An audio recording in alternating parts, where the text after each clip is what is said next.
नमस्कार मित्रांनो. सरकारनं शेतकऱ्यांसाठी कर्जमाफीची घोषणा केली असली तरी अनेक शेतकऱ्यांमध्ये नाराजीचे वातावरण दिसून येत आहे. कारण कर्जमाफीची घोषणा झाली खरी, पण त्यासाठी ठेवण्यात आलेल्या अटी इतक्या कडक असल्याचे अनेकांचे म्हणणे आहे की मोठ्या संख्येने शेतकरी या योजनेच्या लाभापासून वंचित राहू शकतात. काही ठिकाणी शेतकऱ्यांचे म्हणणे आहे की कर्जाचा प्रकार, कर्ज घेण्याची तारीख, थकबाकीची स्थिती, बँकेचे निकष आणि इतर प्रशासकीय अटी यामुळे अनेक पात्र शेतकरी अपात्र ठरत आहेत. शेतकऱ्यांचा प्रश्न असा आहे की जर कर्जमाफीची घोषणा सर्वसामान्य शेतकऱ्यांसाठी असेल तर अटी इतक्या गुंतागुंतीच्या का ठेवण्यात आल्या? अनेक कुटुंबांवर आजही कर्जाचे ओझे आहे.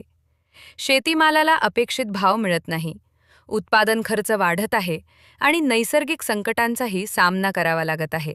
दुसरीकडे सरकारचे म्हणणे आहे की कर्जमाफीचा लाभ खऱ्या गरजू शेतकऱ्यांपर्यंत पोहोचावा यासाठी काही निकष आवश्यक असतात.